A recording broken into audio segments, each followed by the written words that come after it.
else who's able to see it. Both Elsa and I are on relatively small screens, so with the video on most of our screens, I might not see all the Zoom boxes or the chat. So if you see somebody with a burning question or somebody that wants to sort of chime in with something, maybe just say something because we may not see it. Well, and you can use the raise hand feature if you don't want to write it into chat. You want to get the question asked soon. We're going to be flexible to try and let those questions come in as they are. Some of that'll be easier if you put it into chat, or at least say, I have a question. And that'll help us to kind of keep monitoring it. Good, Susie. And in case Rob and I don't see those things in the chat, Susie, we're going to love it if you can pick them out on the way. Diana and I will monitor those. Fantastic. And also just, I'm going to back up for a minute because we've got some new people. And I just want to say Happy New Year. Welcome to San Mateo County, Democracy for America. This is our first meeting of the year. And traditionally, what we're going to do is we want to figure out what topics are we going to be working on this year. And so we're going to be building our task forces, typically around a topic. Last year, a big one was elections. That was looking at all the elections across the country. Other groups are going to be things like climate change. And these are, as we go through this discussion, I want everybody to be keeping that in mind of what are you interested in this year? What are the burning topics? Because that's what we're going to talk about after we get through this initial discussion. So we're going to be looking at what kind of, what are the burning topics? And keep in mind, every task force needs a couple members, and most importantly, it needs a chair. So we're looking at people, please, if this is your burning topic, please step up and you can have a co-chair. So you don't have to do anything on your own. And there's not a big onus on it. It's typically having a meeting every month. Ashley? And another stipulation is that we expect our task force chairs to attend our organizing committee meeting. Once a month. They would need to come both to our membership meeting like tonight and also to our organizing committee meeting in the middle of the month. Thank you. Good. And you do need to be a member to be on a task force, which if you're not a member yet, we're really easy to join and we don't cost much. So, all right, Elsa and Rob, go ahead. For now, let's have everybody please mute, and then you can raise your hand and or put a message in chat and we'll get to questions. Thanks. Thank you so much. So this amazing video, we think, is hosted by Jon Stewart, whom you know from The Daily Show and a number of different things on TV, as well as he's a writer. He started life as a comedian, and that's clearly still through a lot of what he does. But boy, is he a political commentator and so incisive at going right in there. He interviews Heather Cox Richardson, who is my icon.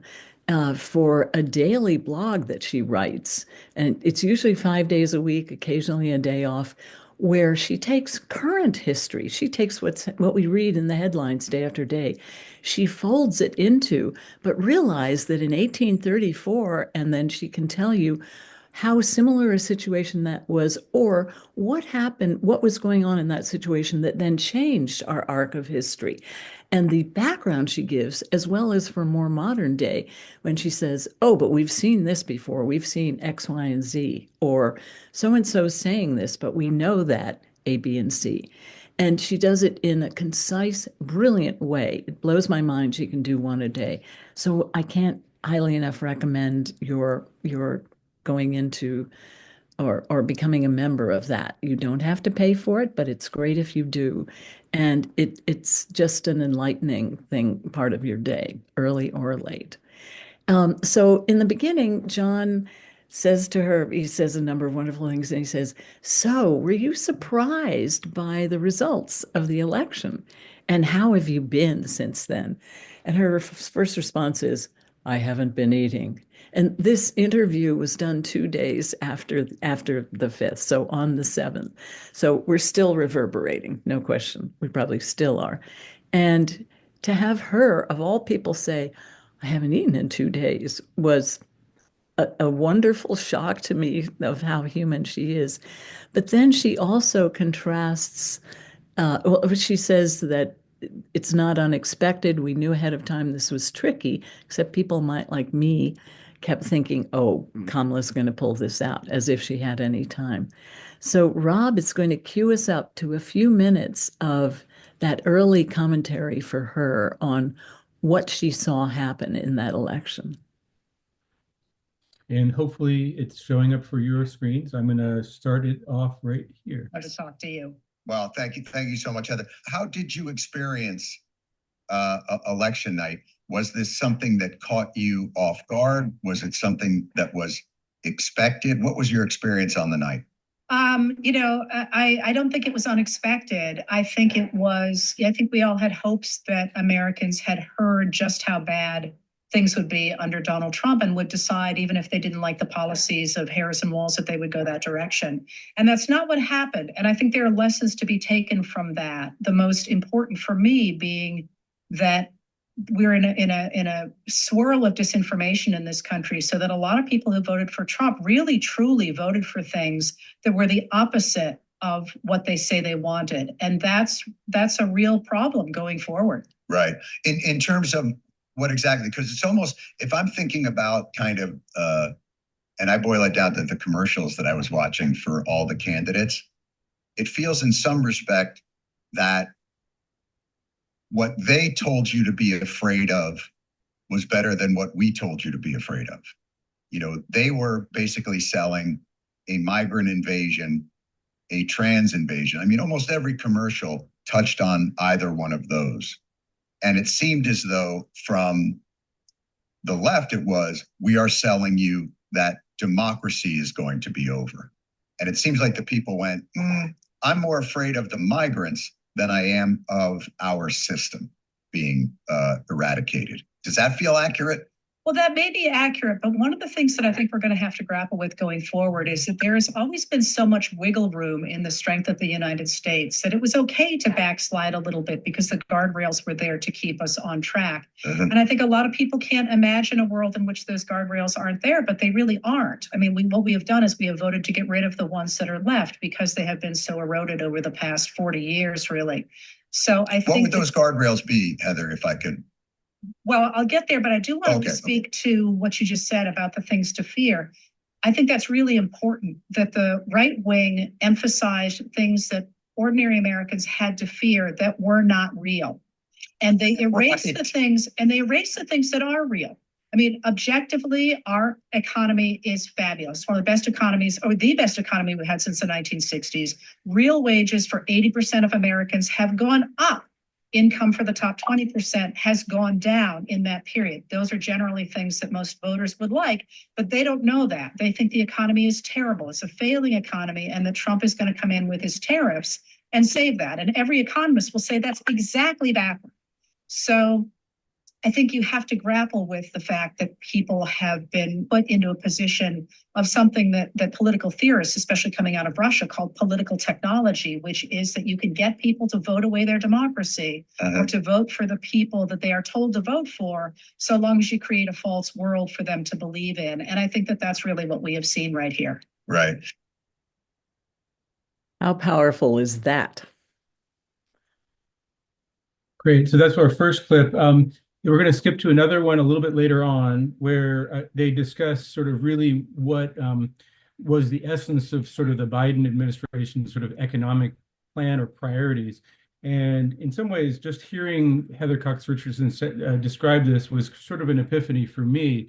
Even though sort of I was aware of a lot of the good things that were in, say, Biden's Inflation Reduction Act and other things like that, what I was not really aware of was how consciously he was really deconstructing neoliberalism, essentially the system from the Reagan era on of sort of trickle down economics. And so she covers that in a way that I thought was really sort of insightful and surprising to me. And then what the implications are of that. Elsa, are you ready to cue it up to the next one, or should I do that? It's queued up. And I have to say, it's a little tricky to get exactly to the right seconds. You may hear a little lead in, but we're queued. Wages or infrastructure investment and all those things as being Elsa, that's the envy of the world. That's still just where we were from before. It didn't take. Let me see if I can get All it. right. Well, wait a minute. I may have done the wrong minute. Hang on one second. Here we go. Then hang on a second. We need to be 9:34. Whoa. Yeah, let me see if I can get it. Okay. I think I might be able, it might be easier on my There computer. you are. There you are. You got it. Okay. No sound. 21, neoliberalism, the idea that you were going to rely on markets and let all the Can- money. I'm so sorry. I'm top. going to see if we can go back one sec, because I think that was the important. system, they think, More why than would I one protect sec. something that's not delivering for me, even when it's working properly? Well, yes, except I think it's important to recognize that the system under which we lived from 1981 to 2021, neoliberalism, the idea that you were going to rely on markets and let all the money go to the top because people at the top would invest more efficiently than if the government got involved either through regulation or taxes. That system, Joe Biden very deliberately deconstructed and replaced with the system we had had before that did work for everybody. He invested in ordinary Americans. He stood for unions. He used the FTC to break up monopolies and to get rid of junk fees and to try and make it easier for people to start businesses.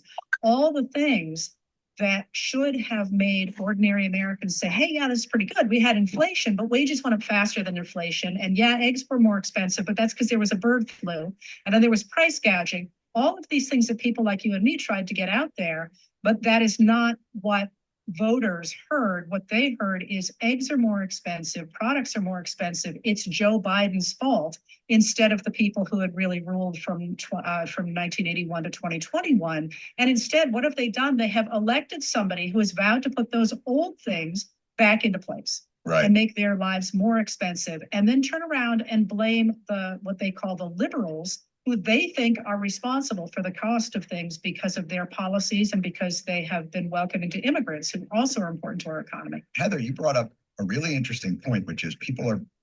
Okay. Okay, go ahead, Rob.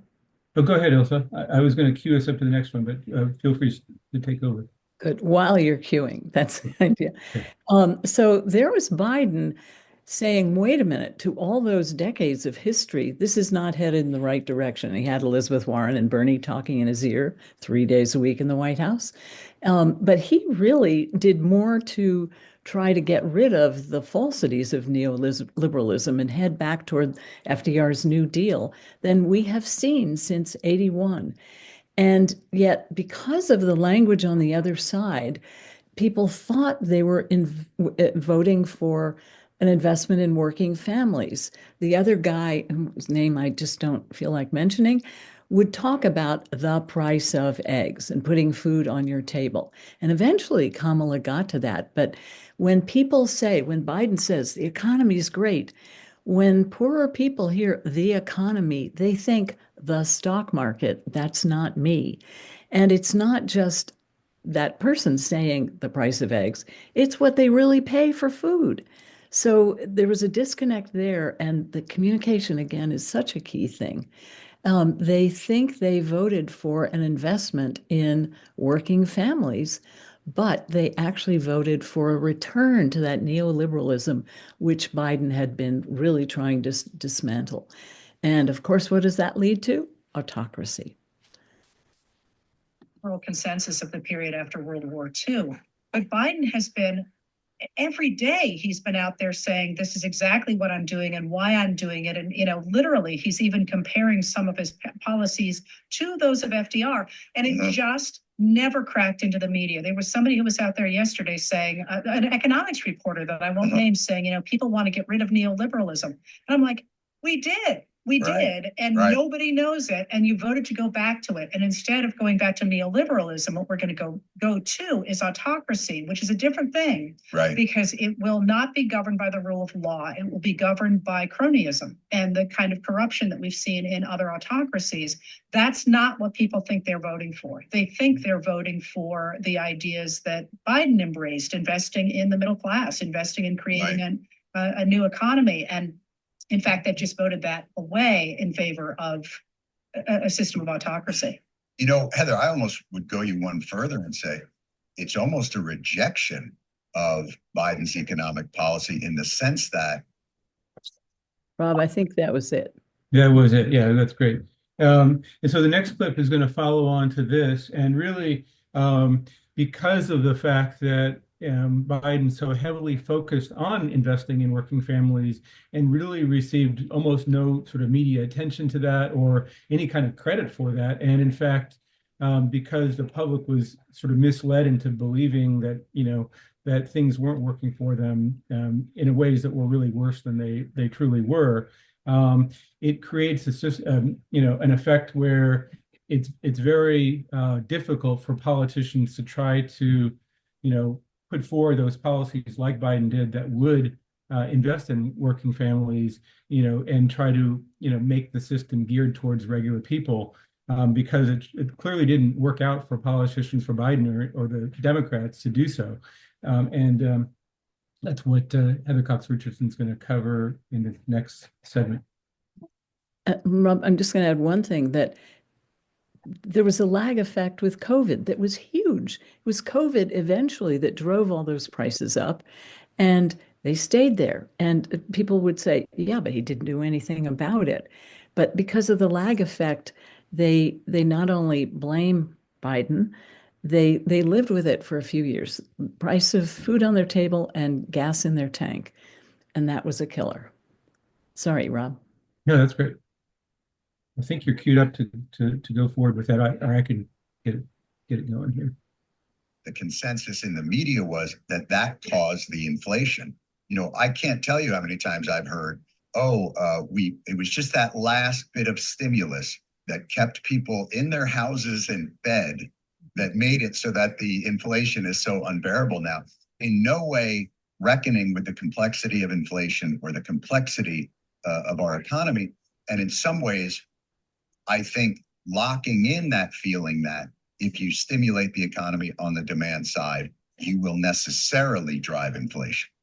Yeah, and that's actually the way it was portrayed. But I think you're making a bigger point, and that is what this rejection of the Biden economic plan has shown to future politicians is that there is no upside in trying to invest in ordinary Americans, that you will not get rewarded for it. So there's no reason to do that. And that's a really big lesson that is, I think, going to end up really coming back to bite the people who have voted for it. You've just said to any future politicians, do not bother actually to try and do things for the middle class because they won't appreciate it. Instead, you should go ahead and simply continue to, to pervert their information base so that they think you're doing something even though you're not. Right. Invest more in the strategies of That is a huge point, and I think one we definitely need to come back to when we do all of our discussing. We move a little further ahead to looking at the results of that. So there's democracy, and we think a degree more of equality when we have our legal system in place. No question about the Supreme Court direction right now. But we see this huge rising of white Christian nationalism, and that does in democracy. It's lost. So this clip will talk about that a little bit. Against them. He was actually trying to help them because they would do better in a system where they were subordinate to white male leaders. And I think what you have seen here in this election is the coming together of the tech bros who want to get rid of the kinds of regulations that our government has put in place to make sure we treat people equally before the law and that you don't treat some people as if they're able to go do whatever. They want to get rid of those regulations, and they have come together with those Christian nationalists who also want to return to a white male Christian patriarchy. And now with autocrats who would love simply to get rid of regulations so that they can run the economy and put money into their own pockets. And that difference in ideology between people who believe that some people are better than others and have the right to rule, and people like me who actually believe that people should be treated equally before the law and have a right to a say in their government, is fundamentally the struggle that we've had throughout our history and that we are seeing now. And that I really on Tuesday looks like the democracy side lost. That's pretty devastating. Okay, the next clip is really, in particular, Heather Cox Richardson talking about some of the ways in which the right in particular has sort of used messaging and in fact pitting people against each other in order to sort of gain power. Rob, I'm doing something where I'm not moving it. Yeah, well, I think I Why can. am I not moving? 2024 is pretty close to it. Let me just back up a few seconds and we should be good to go. You're good at that. Okay. I've got to figure out why I don't move. We've got John Stewart with a big exclamation on his face, so we'll get going from here. That's the case. How do we explain inroads into Black communities and Latino communities? Are they voting on something different? Did they not believe that? Did they view it as, oh, we're in that club now? How would you explain that? Well, first of all, there's a reason that the Trump people carry Confederate flags. You know, that's you cannot forget that. There is and carry Nazi flags. Right. I mean, that's not to say they embrace all the different aspects of those different political movements, but all of those movements are ones that talk about a small group of people exercising their will and power over a majority, over people who are not like them. And if you think about the ways in which Hispanic voters, the Hispanic male voters switched to Trump and some Black voters did as well, fewer than I think the pollsters suggested would happen, but also that white women. Female Latino voters as well. And white women. I mean, the real thing, you know, we can talk about the different groups of minority voters, but this is white people who put Trump in power. Let's not forget that. Right. Including white women who will die from lack of medical care going forward. And, you know, the way I think about it is rather than thinking about politics as being, you know, sort of coalitions, is really politics should be about governance, but it can be about power. And the way I think about it is if you have, you know, 10 people in a room, 8 of them just want to get by. You know, they just want to put food on the table and have a good time and have their friends and have a nice life. But there are 2 people who want to control everybody else. And the way that they get that power is to get 6 people to turn against the 2 at the bottom. And the way that you do that is through the stories you tell. So if you can tell those people in the middle that those 2 people at the bottom, and you can pick them at random, you know, because of the clothes they wear or the color of their eyes or the skin or whatever, then you can get power from those other 6. And that would explain to me anyway, why people of color will turn against other groups of color, or why white women will vote against their own interests, or, you know, because they are hearing stories that say, you must turn against those 2 people at the bottom, or we're going to turn against you. And it's why I do what I do, is because I think the stories we tell about who we are and the communities we are the way that you garner power. Then have we, Heather, if it's about the stories we tell, have we been lying to ourselves? Is this? I think that was the end of that clip. Yep. So that leads to, given that we are such a diverse, such a large country, and that every area of it has a good bit of diversity, although it's not the same diversity everywhere. Can democracy, this is one of their big questions, can democracy actually survive in such a large and diverse country? Are there so many people who, yes, are in many ways different from each other, but if those people can be manipulated that easily by somebody who wants to be an autocrat, and then they filter throughout the country, are we ungovernable under what she eventually will talk about as the era of American democracy? Does that work? Right. To the second part of that question. So about American democracy in this moment, it's That's always right. been a question whether or not democracy for such a large area of land would survive. Right. And we've squeaked it out again and again and again. Now I'm an institutionalist, and that means I really think that one of the things that has protected us in the past is our institutions, the rule of law above all. Right. And what we did on Tuesday was we put in place somebody who has made it clear he does not intend to honor the rule of law. And he is enabled by a Supreme Court that says he does not have to honor the rule of law. Right. And in the short term, I think what that means, and I think people are going to be very surprised, we just ended the American century, which was the idea after World War II that liberal democracy and the guardrails that it established around the world were going to stabilize the globe. And they have stabilized the globe. We've had freedom of the seas. We've had far fewer wars than we had before that establishment of those principles. Just smaller pockets of. Right, but not world wars. Yes. That's gone. I mean, right. we just walked away from that.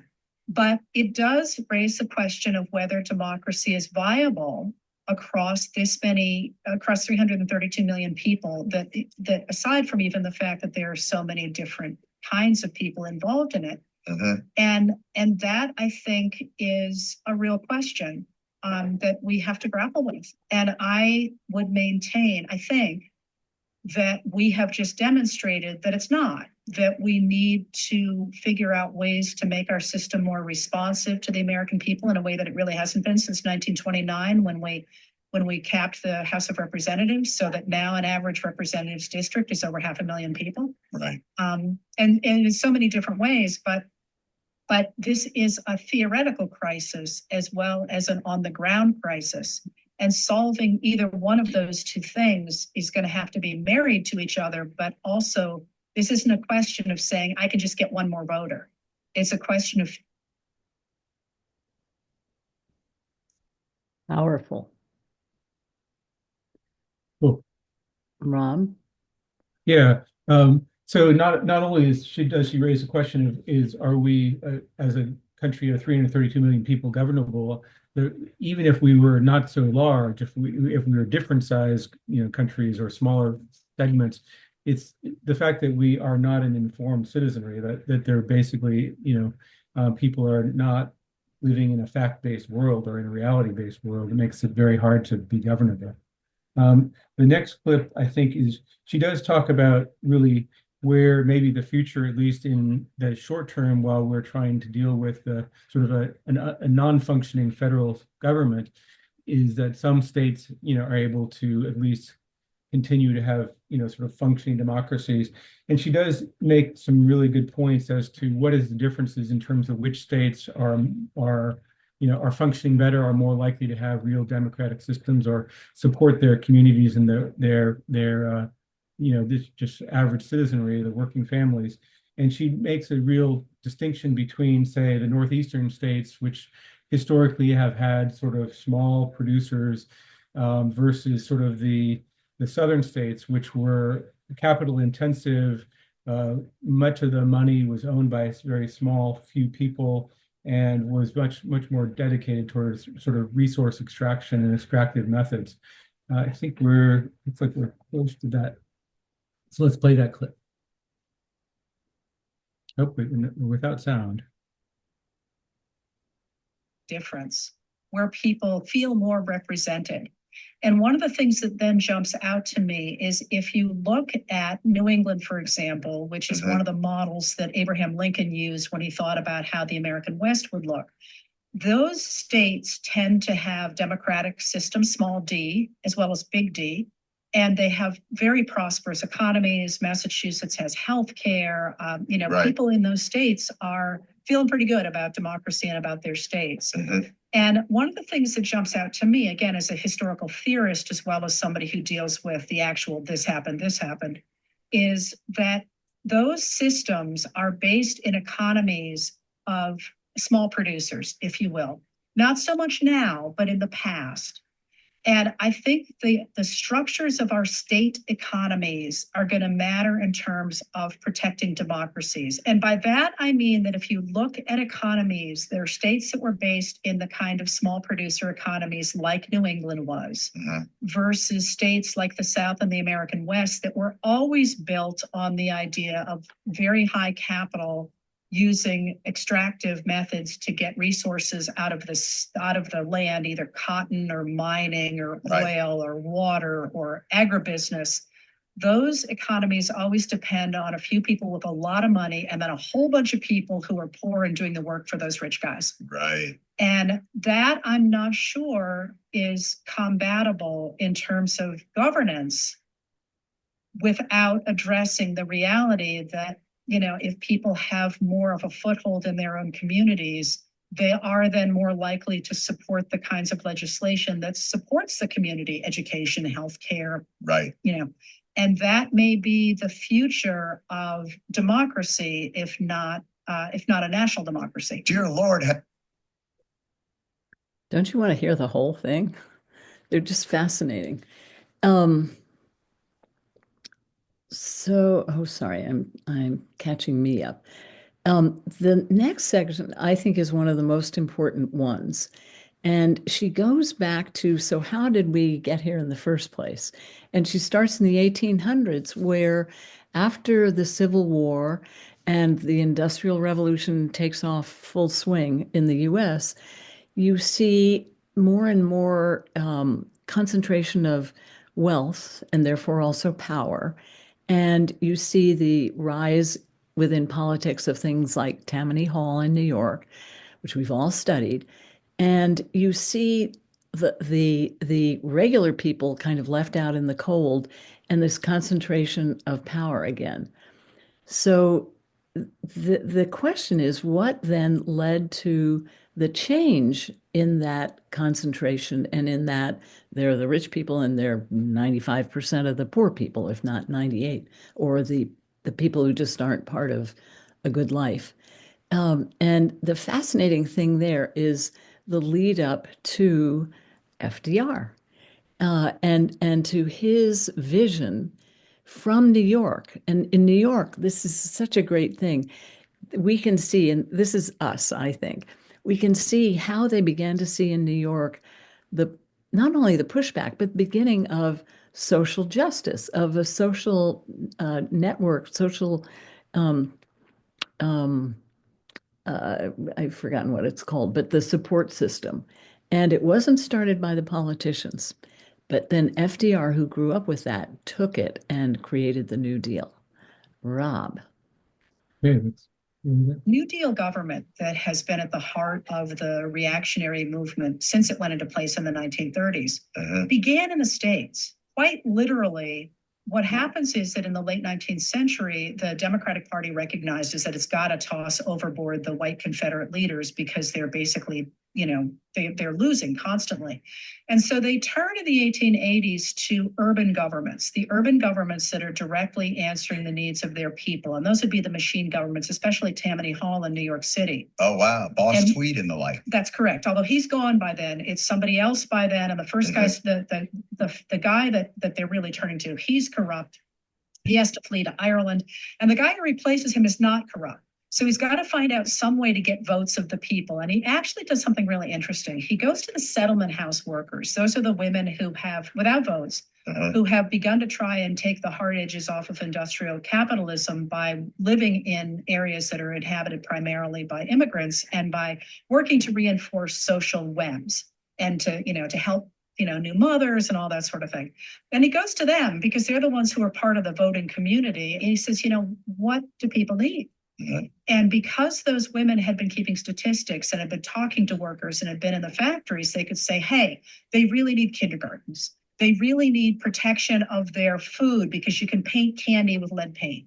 They really need, and so on. Wow. And that group of people takes over New York City and is very effective at taking over New York City. And that is literally the group of people from whom we get FDR, Franklin Delano Roosevelt, and Frances Perkins, who's his Secretary of Labor. She's there for 12 years, still the longest standing Secretary of Labor in American history. Right. They literally take that system to the national level and say, we're going to do all this on a national level. We're going to help workers. But what that means is that they begin to bring those benefits to people in the American South and in the American West, where white people are accustomed to ruling essentially over Black Americans and Brown Americans and women. They also are looking for equal rights for women. And there has always been pushback against that. And it appears that on Tuesday, that pushback won. How's that for fascinating? Very much so. The next clip, I mean, I think we've talked a little bit, and the very first clips talked about it a lot, which is the fact that the election was largely won with an electorate that thought they were voting for something completely different than what they were voting for. And Cox Richardson's thesis is essentially that the fact that the level of disinformation, both via social media and other methods, really undermines our ability to have a functioning democracy. And in this clip, she really talks about, starting even with the Reagan administration, sort of almost the GOP contempt really for reality, for the reality, for having reality-based communities, for having people understanding what's going on. And in fact, in almost reveling in their ability to manipulate public opinion in order to get the outcomes that they want. And I think this clip is pretty interesting for that. Let's see if we're at 40. Anyway, the things that they believe and they feel are vital to their well-being. They're just not. The government is not responding in that direct way. But as these women go in there and they develop an idea of what people want and then develop a way to get it to them, that creates this New Deal. And you can almost say that that's what creates this reactionary program against it. So let's say the New Deal is a reaction to economic urgency. And let's say the Civil Rights Act is a reaction to moral urgency. Each one of those has bred a reactionary movement to tamp down those gains, right? But in this moment, I don't know what it's a reaction to. I don't know. It should be a reaction to supply side economics and neoliberalism, but it doesn't appear that way. So why has that dynamic failed? Well, I think that you said it earlier. I think now we have a propaganda ecosystem that has people angry about things that are not real. I mean, this is the thing that is so hard to push back against, and that people like you and me have tried to do by recreating a reality-based community, is that people are, well, that's a quote, from the George W. Bush administration. Yes. I recall. And we, and by the way, a contemptuous quote. The feeling they had about the reality-based community was they were contemptuous of it. That's right, because they didn't need to have, somebody in the George W. Bush administration said to journalist Ron Suskind that the Republican lawmakers no longer had to live in the reality-based community because they could create their own reality. And I don't know how you politically combat people making decisions based in fiction, because fiction can always be changed. And the only thing that I can see is that if that fiction becomes so destructive that people start to look for real solutions, in that case, they're going to need to look at actual reality. And you see that, I think, in Western North Carolina after the hurricane that just devastated the region. The Trump people were in there lying about what was happening. And they were certainly creating a lot of chaos over that.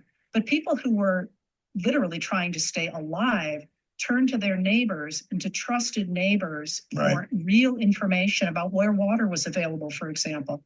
But that's a pretty grim way of looking at things, I think, in terms of the nation. But I think even what makes this maybe a more...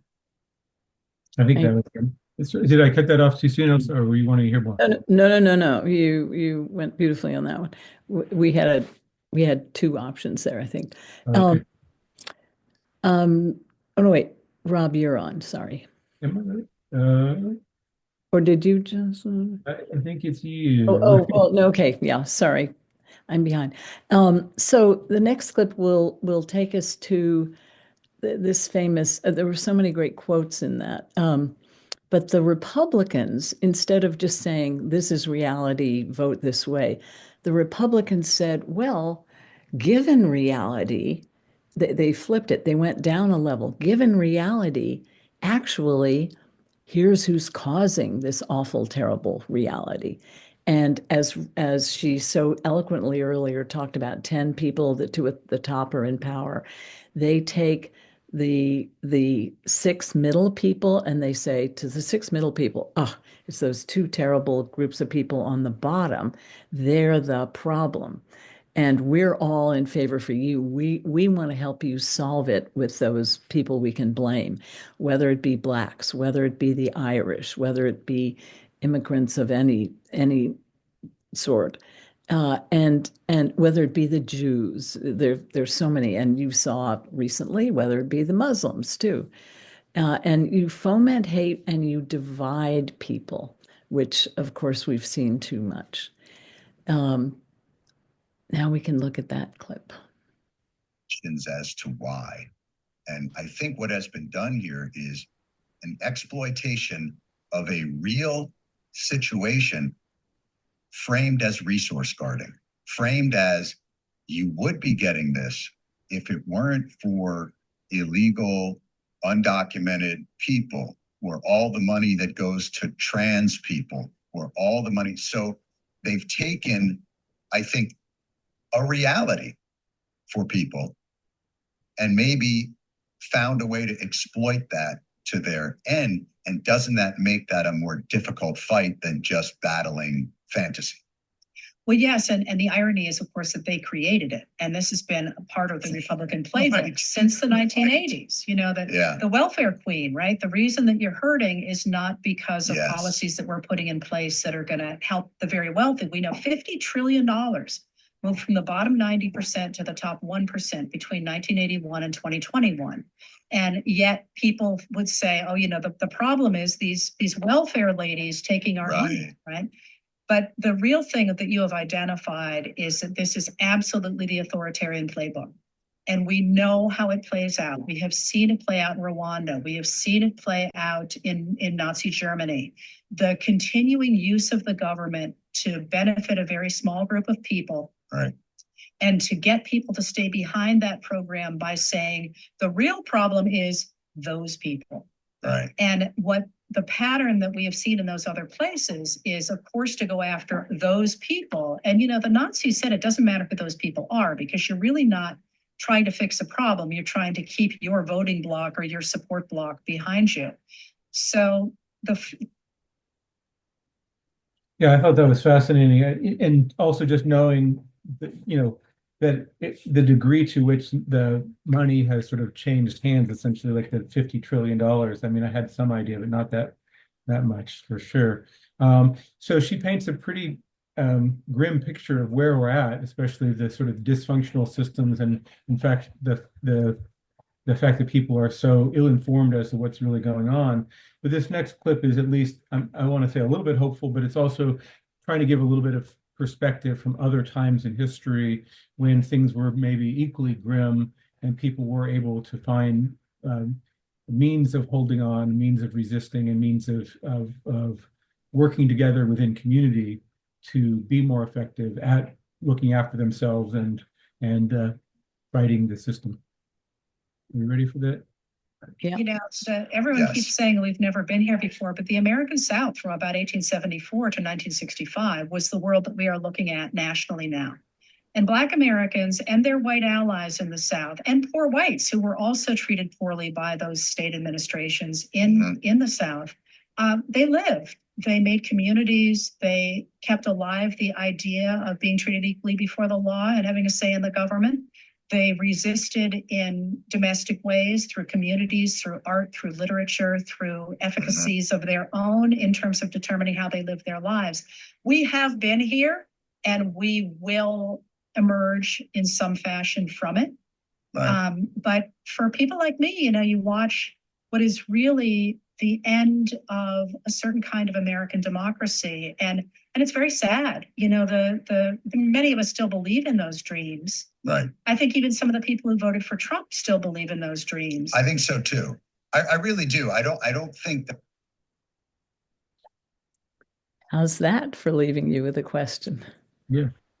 So maybe this would be a good time. We're going to play. There's like a certain, maybe another 11 minutes of Q&A between the audience and both Jon Stewart and Heather Cox Richardson. But maybe this would be a good moment to, I don't know, take some questions or comments, and I can stop sharing and we can bring back until we bring up that other segment later. Any reflections on that?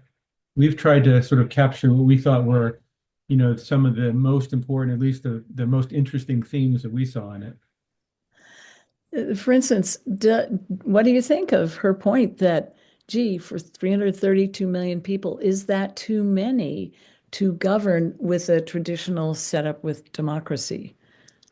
That's a pretty big question for us who are a democratic club. And then particularly with the diversity in that. Does that strike anybody, or is it just a shockingly different idea, which we kind of found it?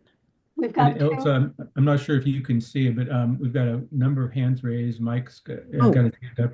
So sorry. Why don't you go ahead, Mike? Sorry. For some reason, I can't see that. You're right. Okay. Yeah, but she's looking again at a margin of defeat that is fairly small, could be explained by so many different factors. And then she's going back historically. And I think personally, 330 million shouldn't make that much of a difference from what it was 10 years ago, or 15 years ago, what have you.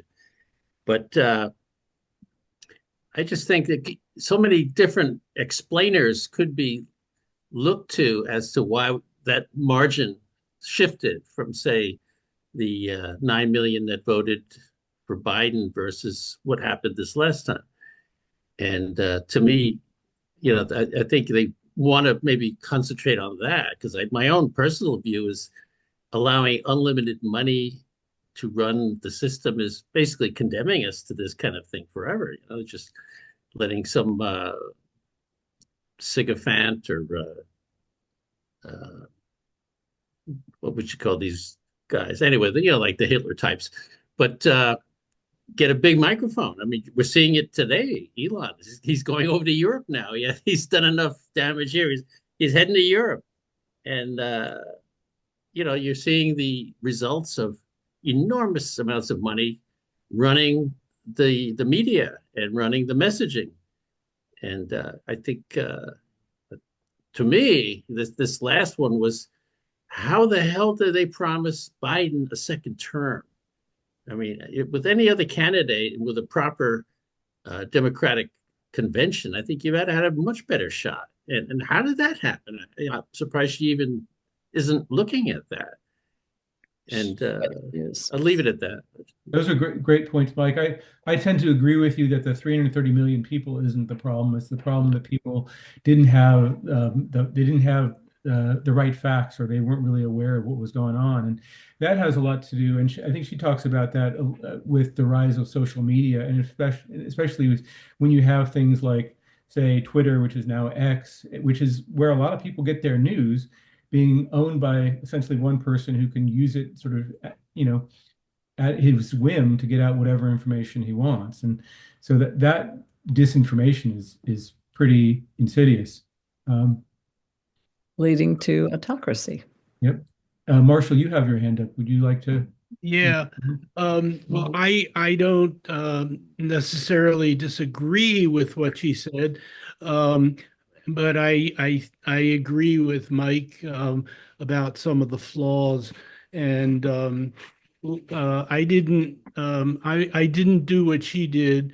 I didn't not eat for a couple of days, but I have not turned on any TV or cable news since November 7th, because it seems to me there's a lot of wheel spinning and quick to come to conclusions without really stepping back and seeing what actually happened. And what actually happened was there were many different groups that were disaffected that when you add them all together resulted in one, a lot of people not voting, and two, a number of these groups just were really pissed off about a lot of different things, were depressed about a lot of different things. And it seems to me that although her analyses in historical view and so on are correct, they don't tell us a lot about where we go from here. And it seems to me that if you look at what I call the decafecta that caused this change in government, if you look at all the individual areas that were responsible for it and focus on those, we have to know how to look into those groups and impact them and fight against the incredible misinformation, disinformation machine that the right has built. I have lots more to say, but I'll let other people join in and not monopolize. I'll come back again. Thanks. Just one thought, Ashley, before we go to you is Marshall, but one of her points using the western area of North Carolina, which had such a bad hurricane outcome, is you do it locally. You locally say, wait, what's really going on here? And I think Andrea Miller and Reclaim Our Vote up, down, and sideways on this. And that I think the way we do, not just normally sending a lot of money to senator races, but that we do a lot of San Mateo County local effort. And Jackie Spear yesterday, as she was inducted to be a new supervisor for the county, having been in Congress so many years, said, here's what I want to do in the county. And if we get this to work, then I want to take it to Congress. She wants to make us a petri dish, which I think would be a fabulous use of her. And if you and she wants to focus on women and children who don't have enough wherewithal. If you can take that, and again, that's a social system, and bring that into politics and say that's what we want our politicians to be doing, and hold people's feet to the fire on a local level, have that be a grassroots uprising, and then take that to Congress. I think, or to more and more elected officials. I think that is what they saw in New York, in the tenements, and I think she's telling us to keep working and not to give up. Ashley. Yes. I think the two big issues that we're facing are the unlimited amounts of money that can be spent on elections and on the misinformation. They're huge issues, and we need to figure out ways to overcome them. One thing that has worried me since the election is how many people that I have talked to, friends and family members, who are so upset by the outcome, who had some of them are armchair activists who maybe just contributed money, but others were contributed money and were also activists and put their hearts and souls into it, thought we had a good chance, and were so disillusioned by the outcome that they're saying, that's it, I'm through. I'm not going to watch, let the younger generation coming along take care of this. I'm finished. The old ways, organizing, none of that works. I'm not going to watch news. I'm just going to sit back and let it happen. And so I've been upset by this, and I'm arguing back with them, telling them we have to keep fighting. And I suspect that when Trump takes office and starts doing these outrageous things, that these people who say they're not going to do anything are going to react and are going to fight back. And that's what I'm telling them too, is, you will fight back. Of course you will, because that's who you are. But that I think is an issue, a kind of worrisome one.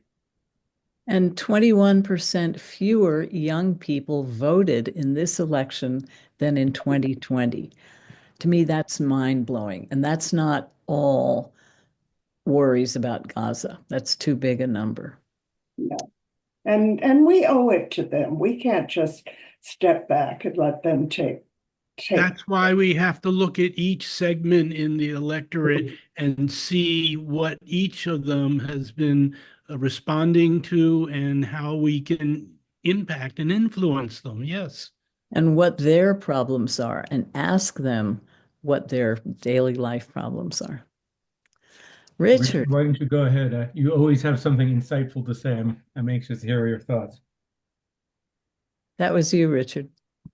Oh, I have something insightful to say. Thank you.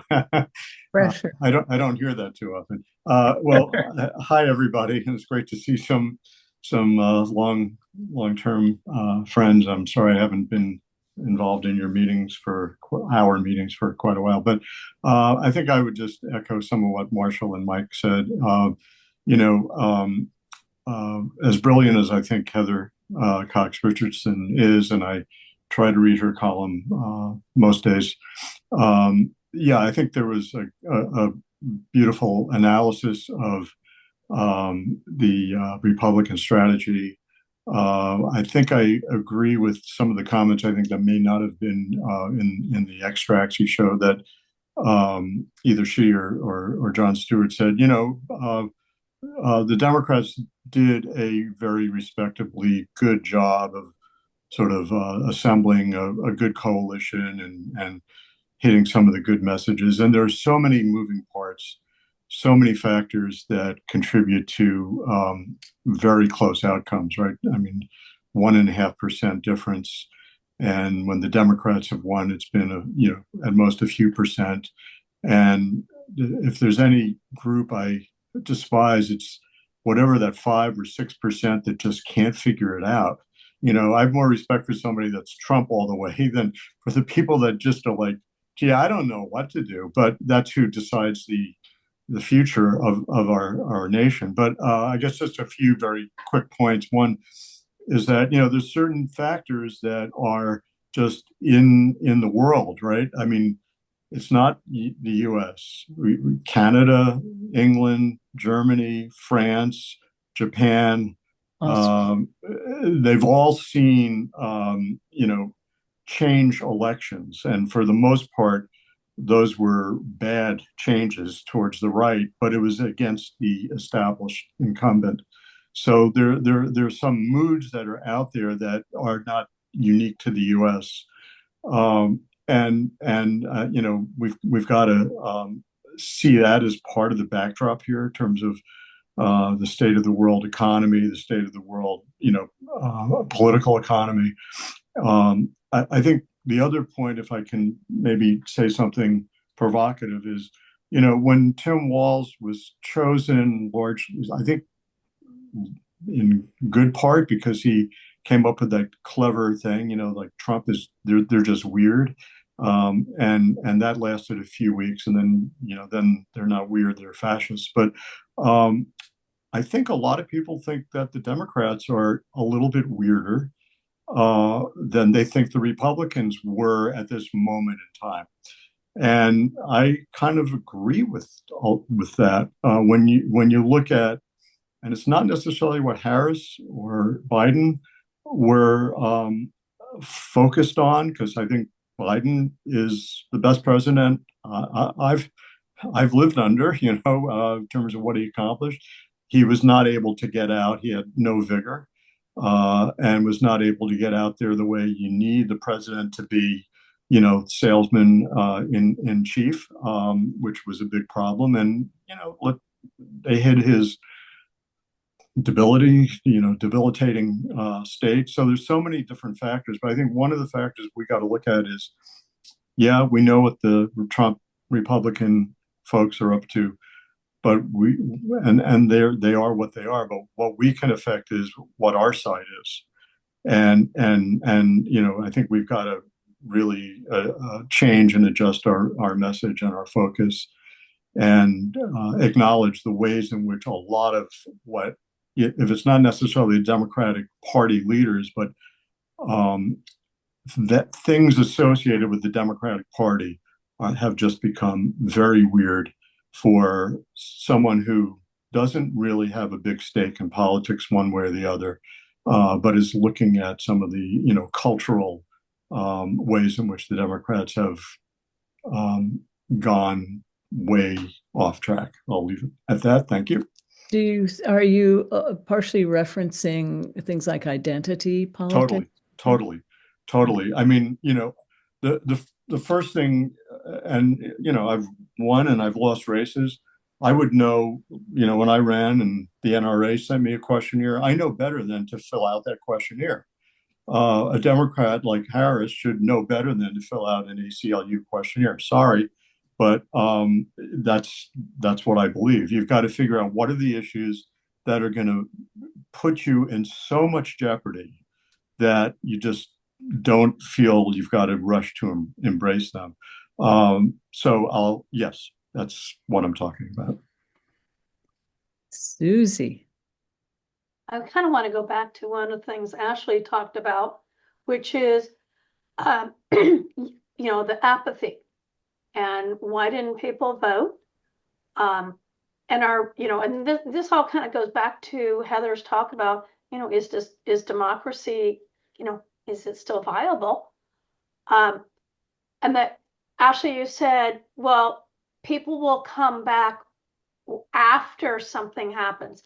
And I guess my question is how bad is it gonna need to get? Is it gonna be cuts to Medicare, cuts to Social Security, gutting aid to dependent children, food stamps? What do you think is gonna be, the place where we finally say enough and people get back in? Wages going down. Is that, sorry, Marcia, but is it what is my daily life like, and are you improving it? Are you talking a language that I can see that I am impacted by in my daily quality of life? But how, again, then you go back to the other issue of misinformation. How do you get anything out to the masses if the media is all controlled by, a handful of owners? And we've seen in other autocracies that that's one of the first things they like, or they realize, to control. And now that we have President Musk, what's that going to bode? And what is his ability to organize, given big companies he's built, me taking X out of that since he didn't build it? The previous guy, the guy who got the votes, was pure chaos. Musk is not pure chaos. So if the guy elected gets the microphone, gets to say whatever he wants, but Musk is behind there making stuff happen, that is a worrying combination to me. I don't know. He sort of set Twitter on fire and sort of burned up about $40 billion of equity in like about a heartbeat. But yeah. Yeah, but he didn't build Twitter to begin with. It's the stuff he's built. He's too rich. Marshall. Yeah, I think, I don't know if everybody can acknowledge it. I agree with a lot of what Richard just said.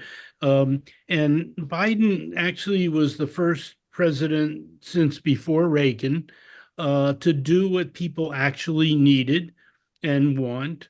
But he was incredibly flawed messenger, and he just had no ability to do that. He was the best to get elected at the time, but it was the least worst choice. And people had already tuned out. They had tuned out because politicians, quote unquote, didn't really care about them. and couldn't combat the disinformation and misinformation ecosystem because they had already tuned out.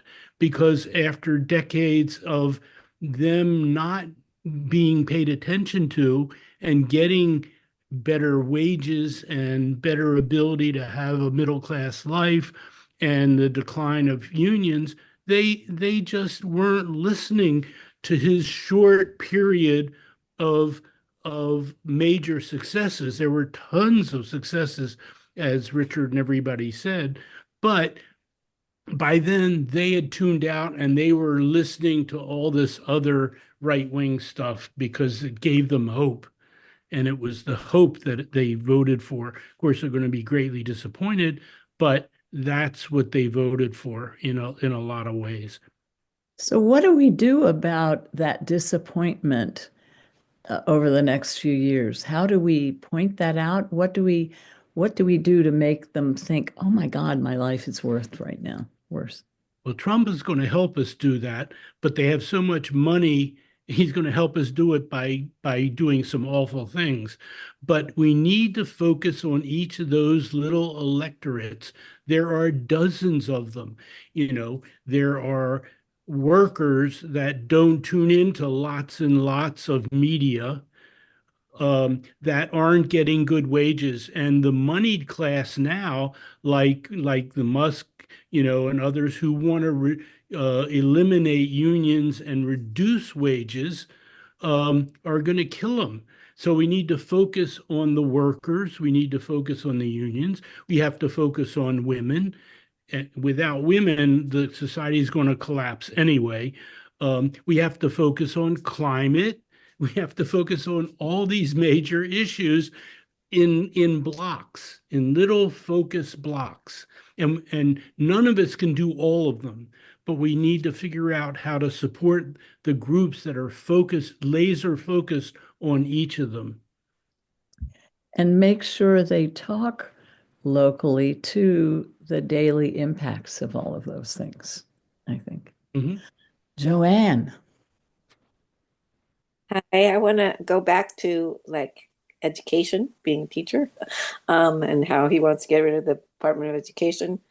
But I think that is one of the major reasons why the country went the way it did, because public schools in many of our states do not teach citizenship or government anymore. It's not in their curriculum anymore.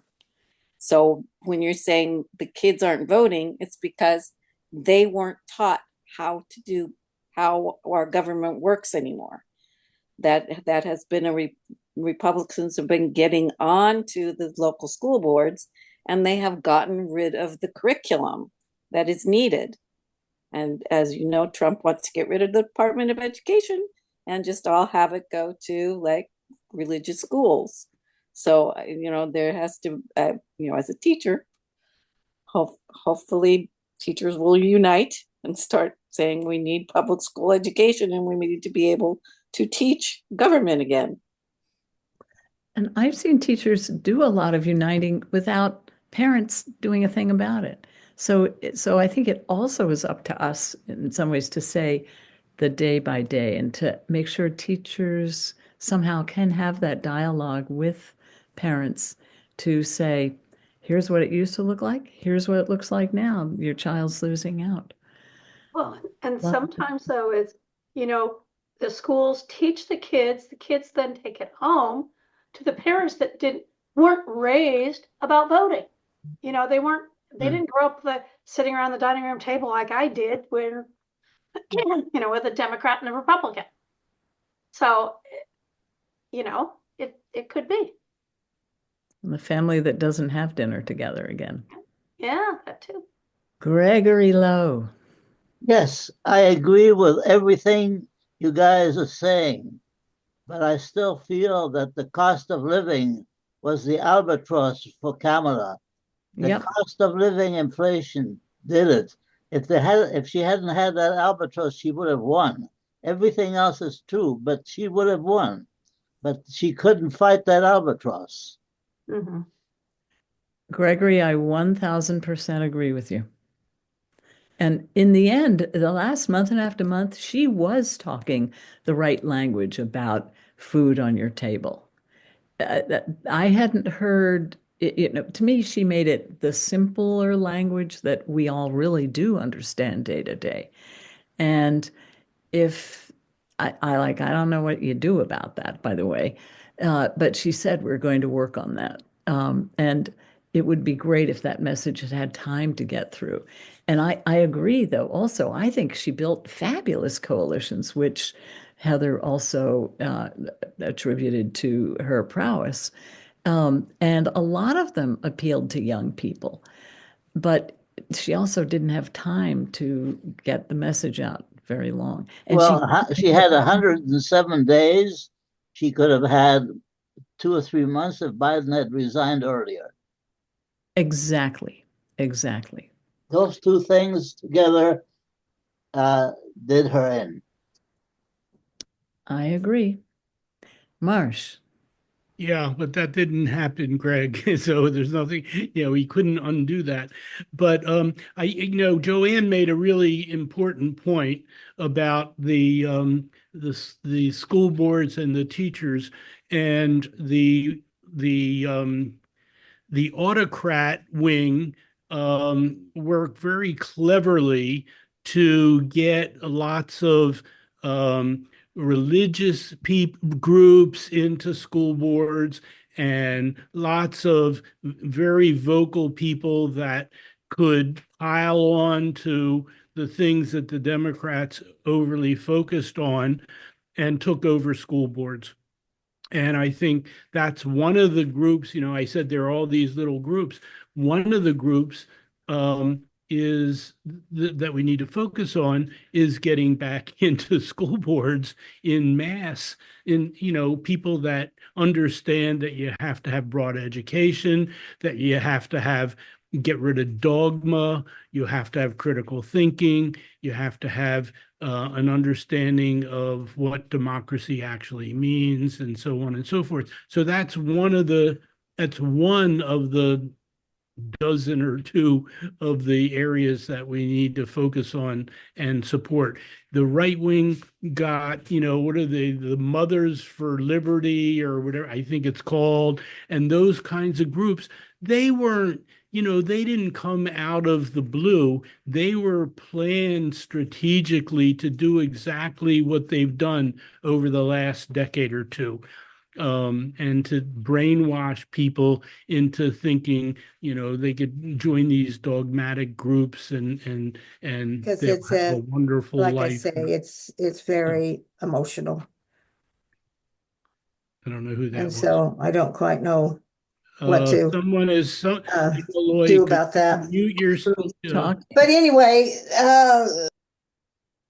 So are you talking on the Zoom, whomever that is? I think somebody just She muted. has muted herself. Yeah. But It's No, okay I now. muted her. Yeah, it's okay. Yeah. She just came in. Yeah. Yeah, I think. I was just in Cuba to study their public health system, and 75% of their budget goes to education and healthcare. And that was such an eye-opener for us. And this is a country in which we embargo and we don't let ships go there to drop off medical supplies. They have no morphine right now. There's so much that they have no milk right now either. And yet their priorities are education and healthcare.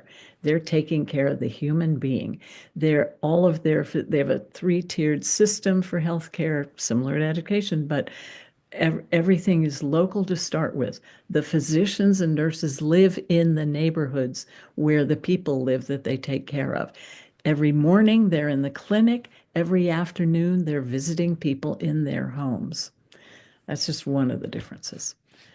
Now that's, and they have 100% literacy. And I've forgotten what ours is, but it's distinctly lower. They have 6 physicians for every 1,000 people. We have 2.2, and it goes on. Pretty interesting. So as we're running low on time, did you want to do that last 11-minute Q&A, or are we good with the discussion we've got going? Because we got about 5 more minutes. Probably Rob, not sure. What do you think, Elsa? I feel like this has been a good discussion without showing it, but yeah. But we do highly recommend you're watching it. Yes. So there's 2 YouTube videos. One is the full hour, and that's what Rob and Elsa were showing clips out of. And then there's just the last 11 minutes, which is a Q&A that they did. And they're both, they're easy to find on YouTube. So nothing special. Just look up Jon Stewart or Heather Cox Richardson, and they will pop up. And you can go to Susie's newsletter. And True. at the end of the link. And they're on our website because the newsletters are on our website. And to get that last 11, it's actually a few more minutes than that, but you can just go to minute 58 or something like that and get to it easily, 57. Yeah. Thank you all for a great discussion and for such a wide-ranging pushing back and building on each other. That was fantastic. Well, and I want this we're looking at our task force creations. So, is this sparking ideas of what we could do, and looking at, some of the topics that have come up: misinformation, money in politics, apathy. And I've got a list that we came up with, and this was in our newsletter, and I'm going to put it into the chat. So these are some of the, excuse me, some of the task force suggestions we had. Immigration, that's going to be a big issue under the Trump administration. Protecting vulnerable communities, another important one. Then misinformation, communication. How is all of the misinformation getting out there, and what could we do to possibly battle it? We've got looking at voter, what happened in voting. There were some stats put out, Elsa mentioned earlier about the drop in young people, and, looking at some of the voter information, analyzing some of the voting trends. Then we've got a couple of our good old standbys. Housing is always a huge topic. Social justice, and what else? Ashley, I see your hand up. Okay, well, I didn't raise it specifically in answer to that question, but I note that there are only, I'm seeing 18 people on this call. So, if we're talking about 10 wonderful different task forces, they're pretty darn small. And granted, what we are going to do is, when we decide on these task forces, is then recruit other members to join them, and outside people to become members and join the task forces. But let's look at the task forces that we've had before. I mean, they're all good ones. Elections, we've thought, well, because this is an off year, maybe we don't have to have elections again. We've had environment before, and that's always important. We used to call it the existential issue, but Trump has since become the existential, easy for me to say, issue. And we've had healthcare, which is so important, and we're fighting to make headway in this country for universal health care. We've had social justice, which has sort of been our big umbrella. And so I suspect that a lot of these issues that we're talking about, that you've mentioned tonight, are going to end up included in social justice. So I think we need to look at what issues we think need special attention and so need to have their own task force rather than just being included in social justice. So I think that's the way we need to think about it. And the list I just put up there, those are simply ideas that we, captured at one of our org meetings. There's nothing set in stone because first of all, we have to have members that want to be on a task force. So Marshall. Yeah, there are elections going on right now to fill important seats that could swing to Democrats. So I think we need an election task force, even if it's only for a few months. It doesn't have to be for the full year unless there's a strategy they come up with. The other is that I think my personal opinion is we need to focus on task forces in areas where we think we can actually make an impact and influence an area, as opposed to what we feel good about and do good about. But we need to, I think the task force has to be focused. And the third is I'm personally not willing to lead a task unless there's a co-chair. I'd be happy to be a vice chair, but we need to have at least 3 or 4 members of any task force with at least somebody else that's willing to be a chair. And the last thing I'll say on that right now is that I do think we need a task force to look into the electorate and what the key electorate areas were that we might have an impact on. Can you say more about that? Yeah. Can you give an example of what do you mean by the electorate in that? It's what you had on as one of your task force, the voter analysis. Talking about voter analysis to see which groups we think we can focus on and make any kind of impact on, because we feel that in that group, in the voter analysis, in that group, we could have some kind of impact. And nationally, I'm not talking about locally, even though the electorate here has changed a bit, it's the national area that's really key at this point. But also in our own county, there was a tremendous change in the number of people who voted for the other guy, in the number of people who voted, period. And you can look at those segments and be a little shocked at some of the people who didn't do what we traditionally would have expected them to do. So I think, Marshall, such a great point is getting underneath. I threw out 21% fewer young people voted. Well, where and why? And that we need that layer. But there are people who have gone into where and why, which I didn't do tonight. One quick thing.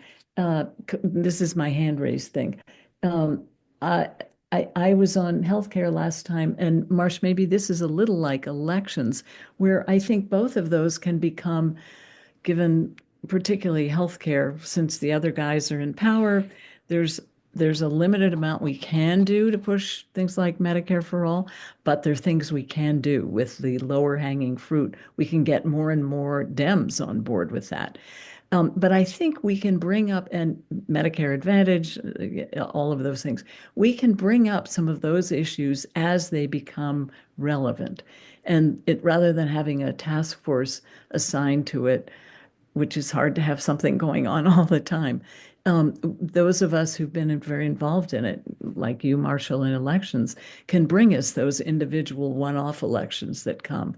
And I think this is a great activist rapid response group to do something in those cases. I had one other thing, but I've forgotten what And it. so Ashley has your hand up too. Yep. Okay, we'll go on to Ashley. Okay. Remember the last regular meeting that we had, our November meeting, that was the night after the election. And it was wonderful. And, we all were talking about how we kind of dreaded coming to this because it had been such a Greek tragedy just the day before. But it turned out to be quite inspiring and comforting to us. And one of the things that came up, Ilsa brought a young man named Drew. I don't remember his last name. Thompson.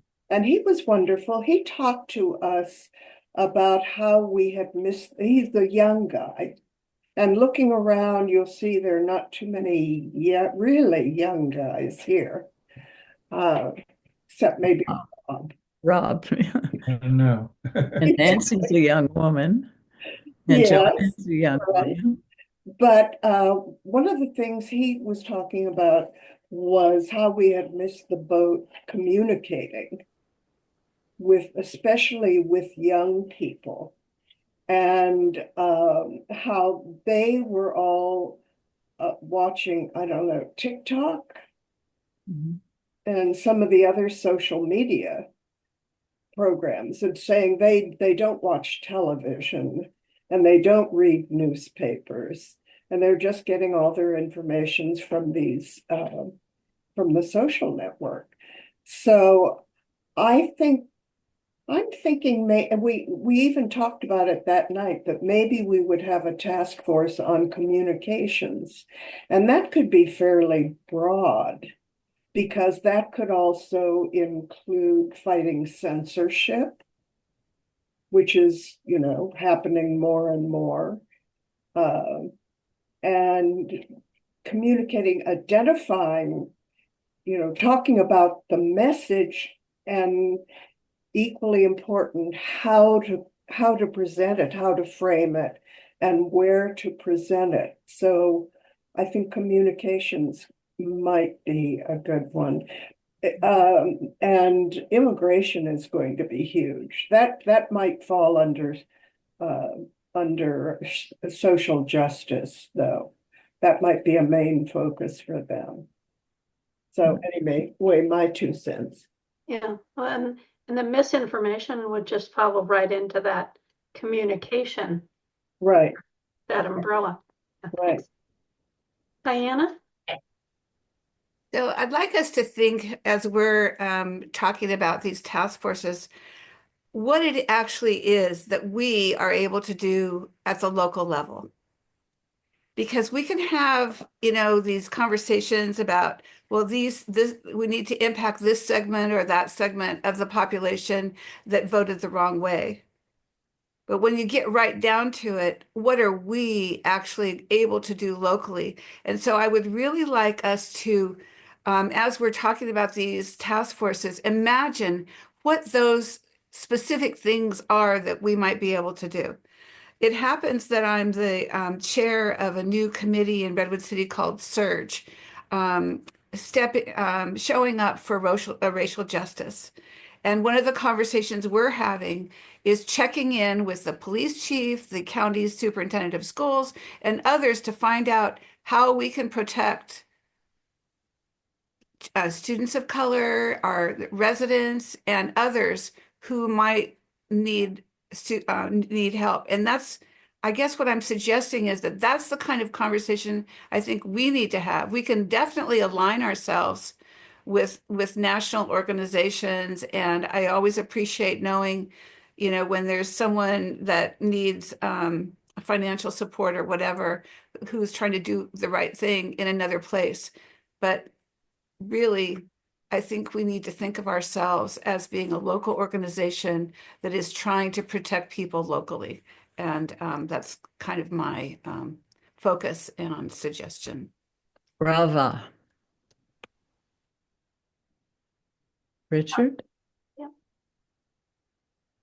I just want to get back to the voter analysis, or Marshall, I think, had a different term. but both your comments and Elsa's that I do think there's some value in doing a report. I'm not sure this is a committee that sort of goes on, indefinitely, but to put together some data that would look at how did San Mateo County's vote change. I mean, that data is there. The numerical data, there was really no polling, almost no polling really in California, but I think there's polling data nationally that would apply here as well as elsewhere that might be worth putting together into some kind of report. And then maybe at that point, the committee's job is done. And, I'd be interested in working with others on that. Great. There was something that was brilliant that I failed to send to this group that did that nationally, Richard. And that, as you just said, in combination with what we do know factually from our own data, I think would be really helpful. And yes, we'd love to send it to Congress too, but we can at least chat with our own people about it. Great idea. Somehow I'm not finding the icon for raising your hand at the bottom. I'm just not getting it.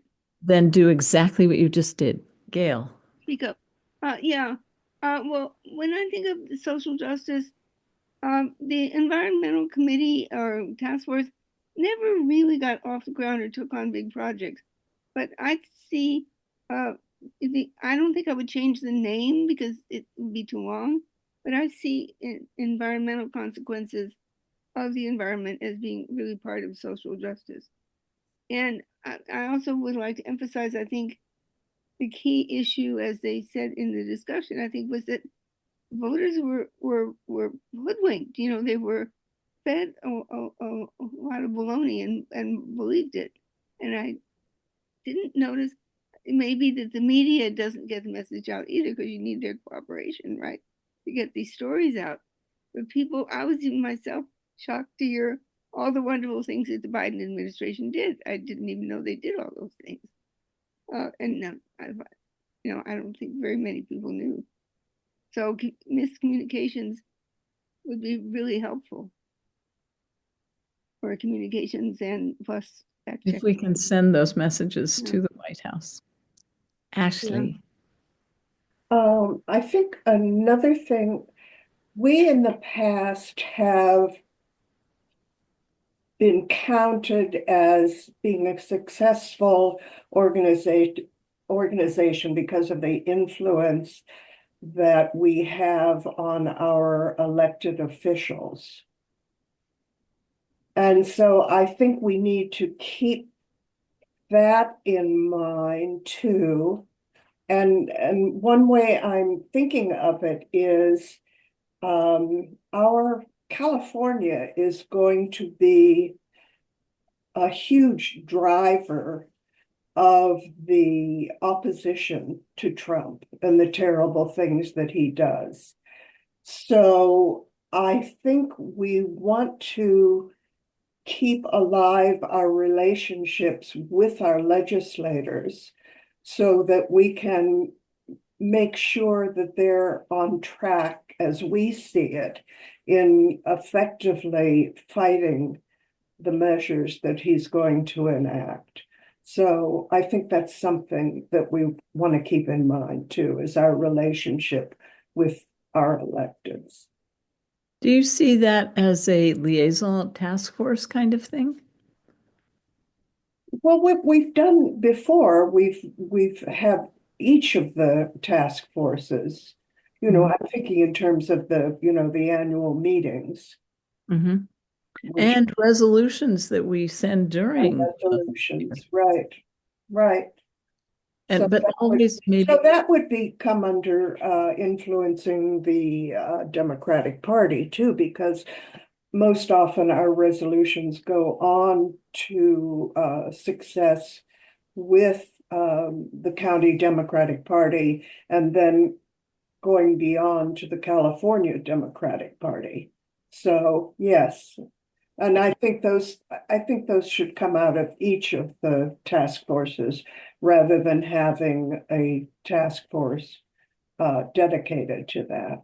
And actually, to tail onto that, we did mention last year, every time we do a resolution, we send it to our legislators. We don't ask for a meeting. If we can, we ask you to put a lot into those resolutions. If we then get a meeting with the people who can do something about it, I think that is of great value, actually, given how much we put into it too. Thanks. Yep. No more hand. And tonight's not the only night we're going to work on deciding the task forces.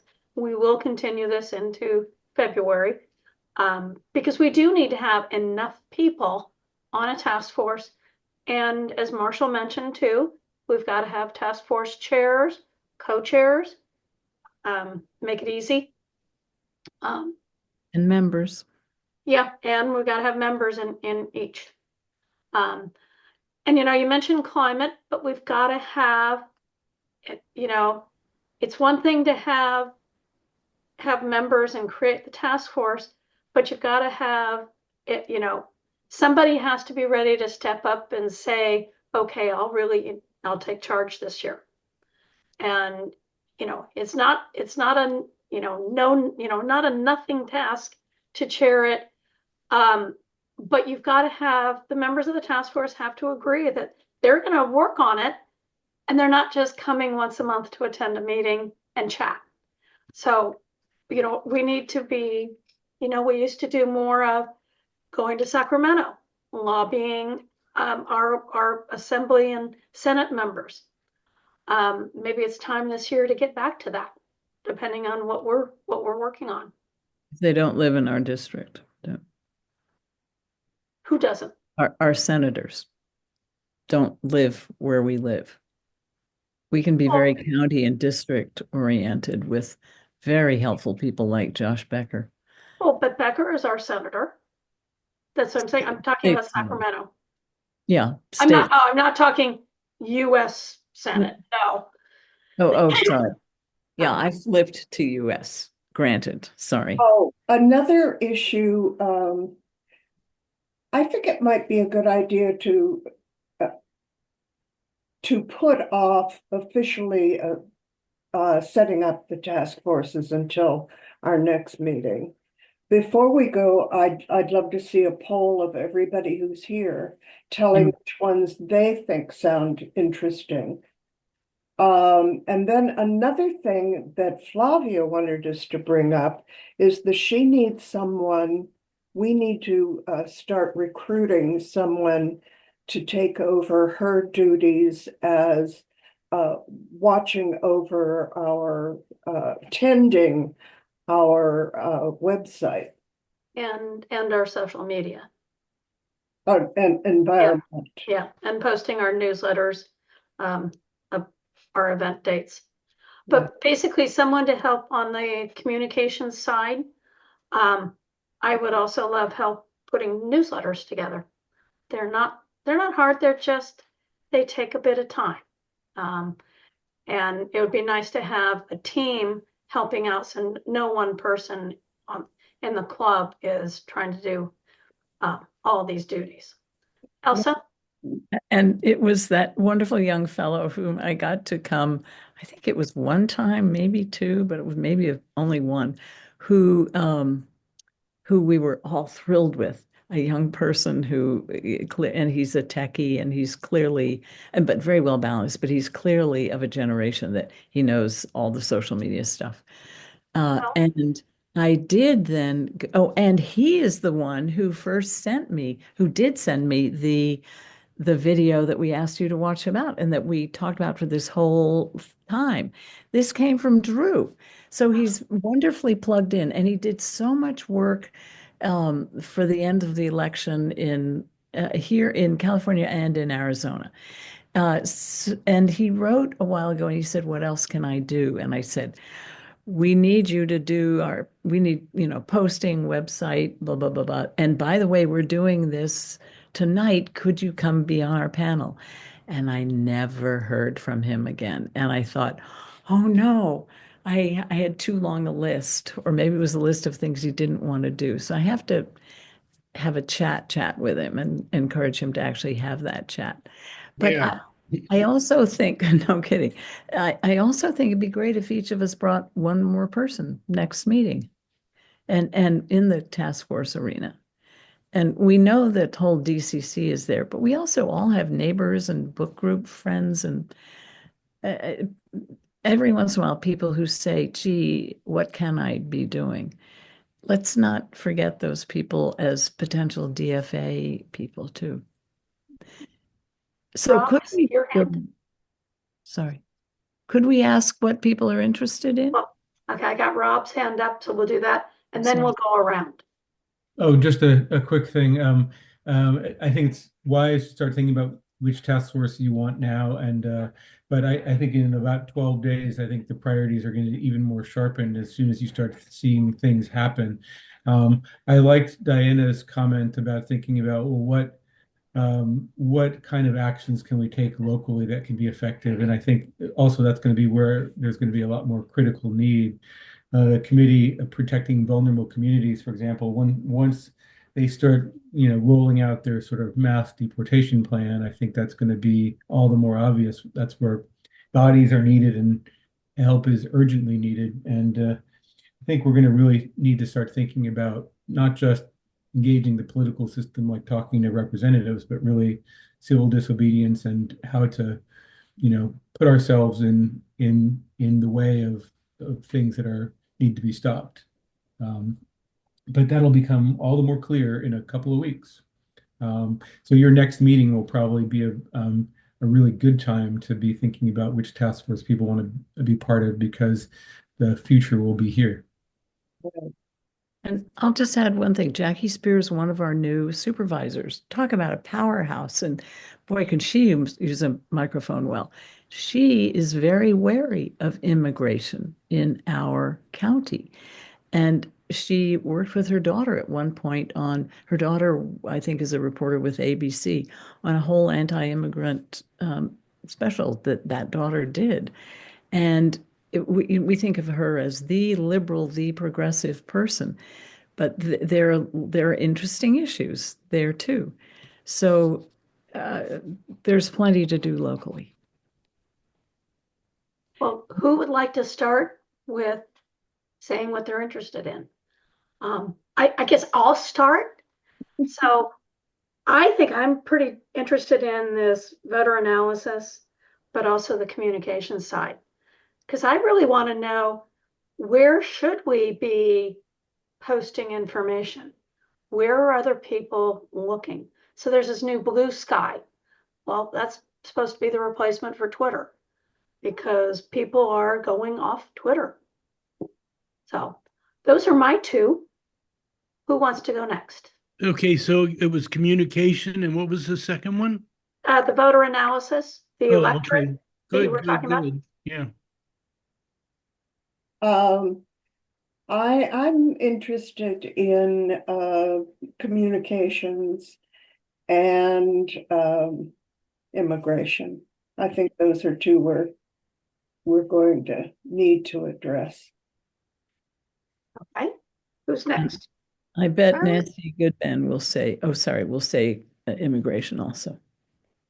Sorry, I Gail. would like to stick to social justice, and if possible, we would help out on immigration, because obviously that is part of social justice too. Yeah, could be. I'm interested in housing, and my town right now is going through a big deal brouhaha on city council proposal, and boy, are the sides vociferous. It's just unbelievable, or too believable, unfortunately. So Gail, I absolutely agree. Housing, healthcare, and the environment are crucial parts of social justice. I remember Corey saying to us, it's all a web. They all overlap. And that is so true. Yeah. So only if we see one area, and I think housing may be one of those examples, that could be a full-time project. Right. There's so much going on and it is so complex. The same thing is kind of true with immigration too. Exactly. Those two feel separate to me. Diana. So, Marshall, our co-chair, our vice chair.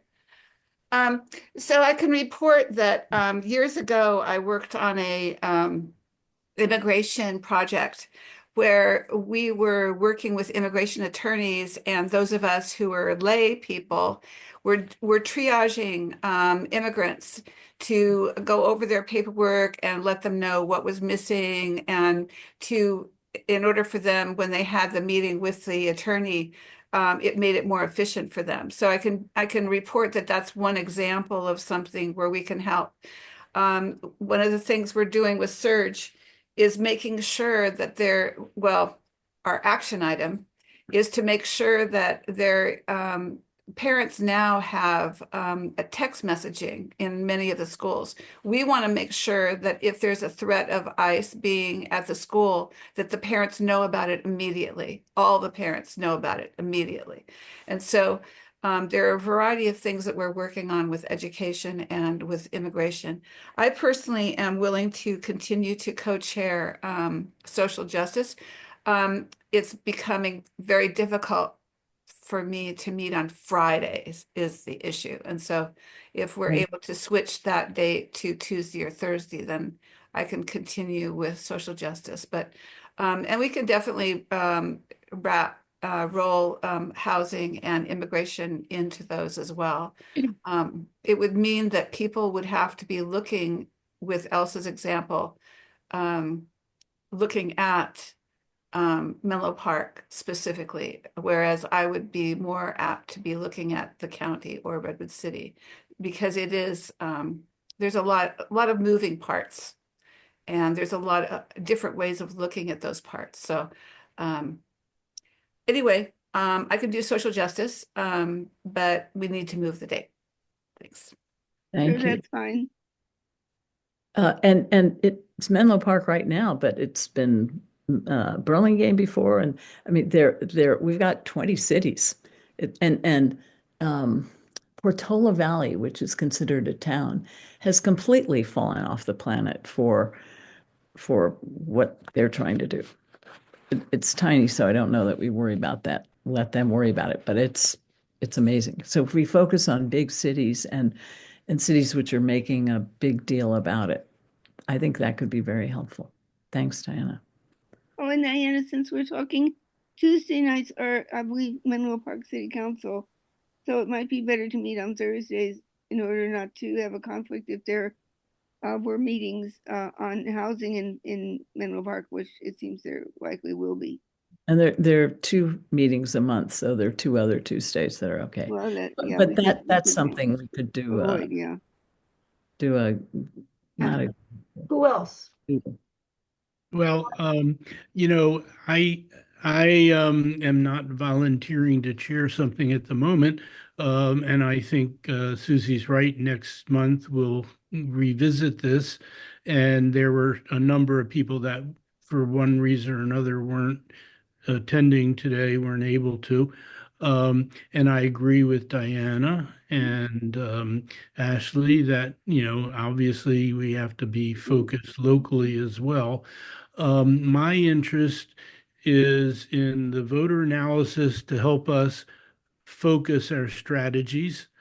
And, it won't be a permanent task force. It's going to be one that will allow us to focus, and somebody needs to be willing to participate and take a reasonably lead role in that, as well as the elections task force, because even though it's an off year and an off administration, there are these key races in Florida, Virginia, and other places that the Democrats can actually make an impact in the House and Senate. So we need to do that for at least several months so that people know what's going on in those areas in the short run. And climate is our existential threat. It's not democracy. That is an existential threat to democracy. But climate is an existential threat to the human species. So, do you think that Trump is going to get out of the Paris Agreement?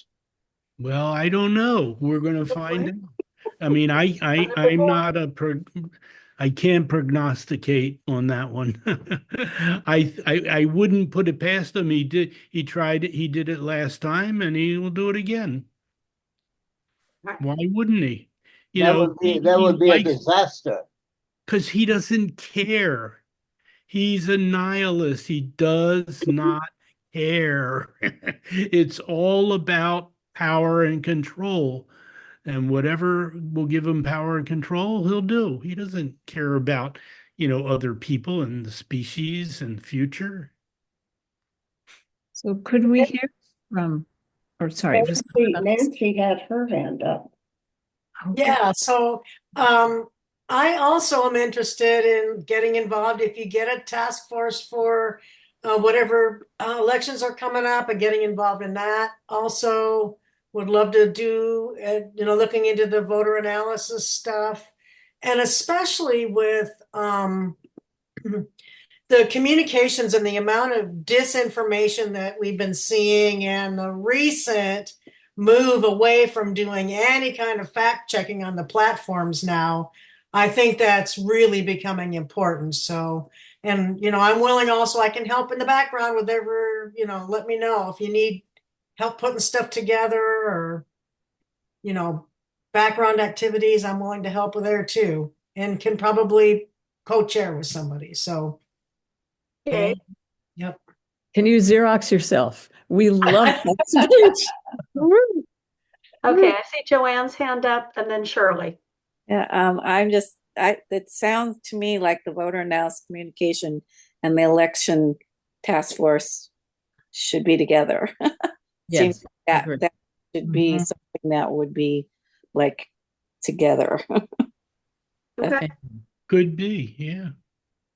Because if you need the voter analysis to be able to analyze how to get people elected. So it seems to me those two groups could join. Good point. Yeah. Well, now, did you say the voter analysis and the communications? No, voter analysis, communication and elections, to me, all go together. Oh, all three of them. Yeah, because you have to be able to analyze the votes and figure out how to communicate. I don't think she's saying all three. I think she's saying elections and voter analysis. And one, and community. You have to be able to communicate to get people to vote. I hear a co-chair. Okay. Fantastic. I'm not going to worry. I'm worrying about co-chairs next month. I just want to hear initial feelings. Shirley? Joanne just took the words out of my mouth. I was going to suggest the same thing for the elections committee, that the voter analysis should be part of the elections committee, as well as the analysis of why the younger people did not vote in this election. And that should all be part of elections, I think. And I'm also interested in the immigration problem. But yeah, those were going to be my two comments. Okay, excellent. Elsa? Shoot, I raised my hand. Elsa. Well, at least 5 seconds ago, guys. Okay, well, hang on. Let me come back to you. Greg, or I was going to say, yes, Richard? Yeah, again, the election analysis piece is what would interest me most of that combined committee. So, yeah. Yeah, and that's, I think that the combined committee could have subcommittees that break off to do a little more specialized. but working under kind of an umbrella task force. So that would still work. Well, I don't know about subcommittees when we only have 2 or 3 people doing all the work, but we could see how that might work. I think when you start dividing a group into a group and groups, then I think you start getting less interest in the group as opposed to everybody working together for the same thing. You can have one person go off and do X task and bring it back to the group too. Well, yeah, the task Exactly. force That's figure really it what out. Task forces will figure it out. Yeah. Yeah. Okay. Who have we not heard from? Greg, how about you? Larry and Aloy. Oh, and Greg, yes, sorry. Yeah, I don't have anything to add. Okay.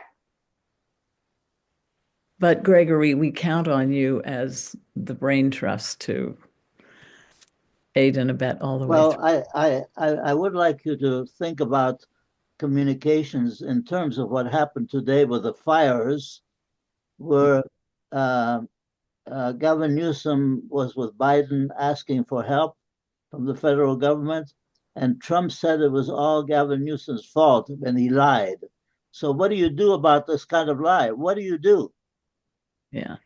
And just going back to communications is a big part of my background from a marketing and advertising standpoint. And there are 2 equally important things: the message, which is about your positioning, and the media.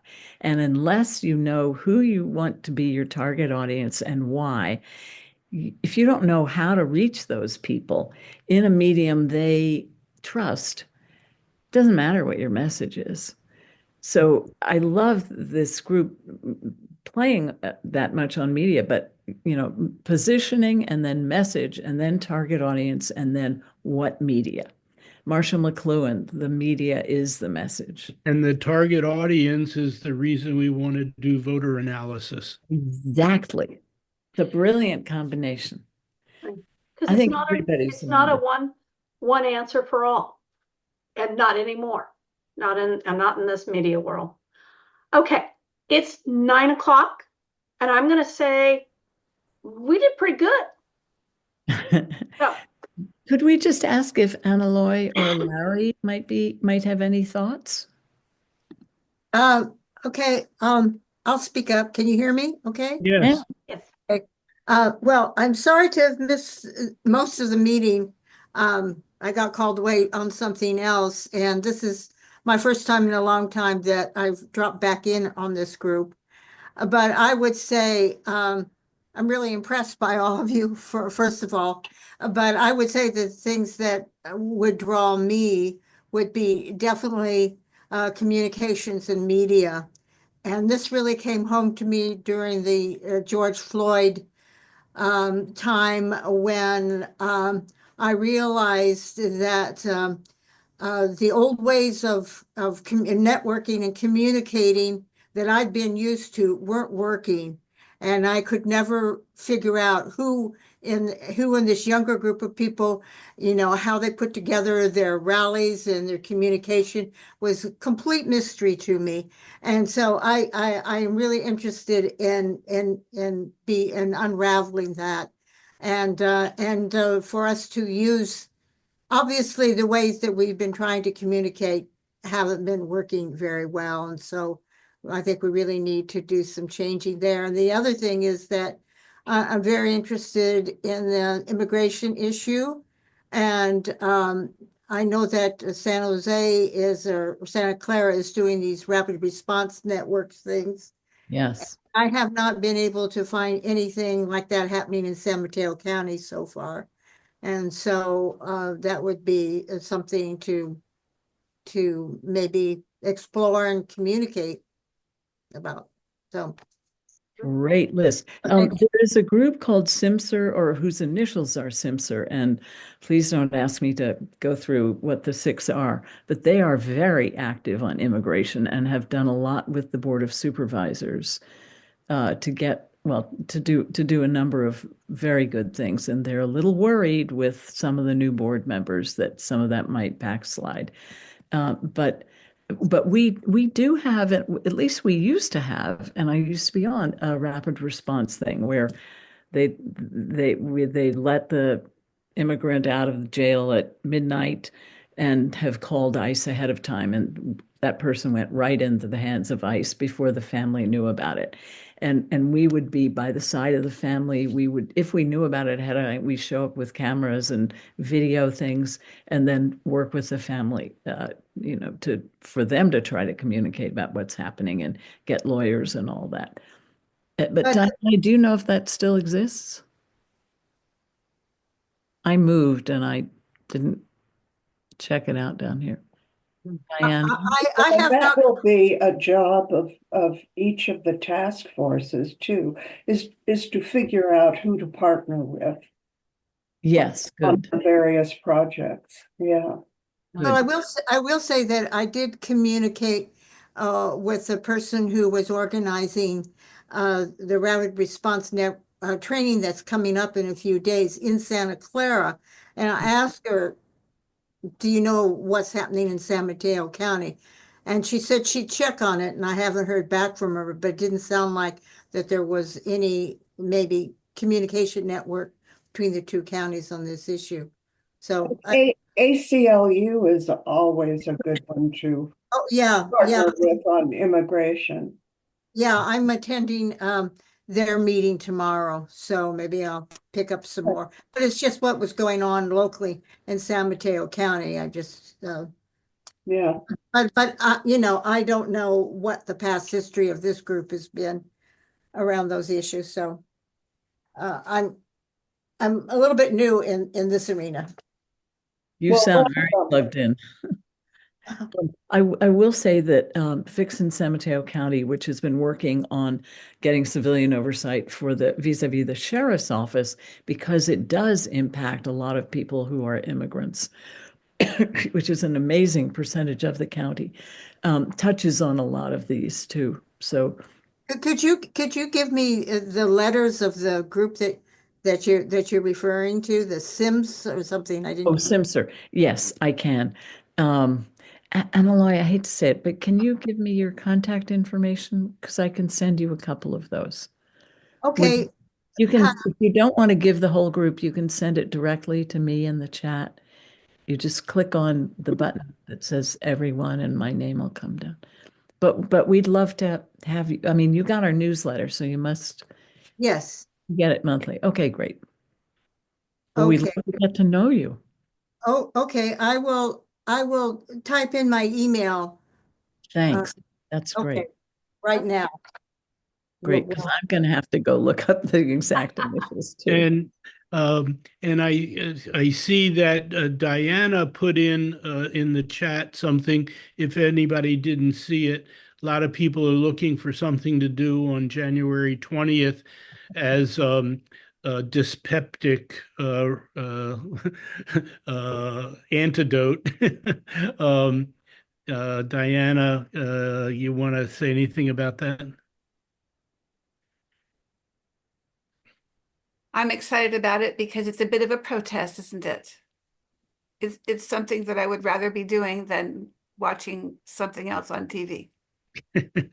Okay, so and I think that in terms of my showing up for racial justice, there's no one better to show up for than Martin Luther King. So okay, and so the point is that Diana put on the chat, if you haven't looked, that there's going to be a reading of the MLK letter to the Birmingham jail at the San Mateo County patio at 11 o'clock on Monday the 20th. Right. 400 County Courthouse. Right. Redwood City. Is that the new building? No, it'll be in the area. It's behind the courthouse. Yes. The patio, that's where we organize. We do different organizing things back there. But you should go check out the new building. The most environmentally friendly building, they say, in the country. And it's gorgeous. I have posted in chat for those who are interested in science, Marshall, or saving lives. That's everybody. The Department of Health person, Ronnie Brown, who's great, is having another focus group January 13th in the afternoon from 4 to 5 in East Palo Alto in the YMCA city room. And I hope that somebody would go from here. I'm going to try to go myself. I think it's also a way of getting our group out there and being noticed in the community, you know, among others. So helping to build networks. Are we all good? Because it's been a really good evening tonight. And I'm happy to see everybody here and hope to see you back in February.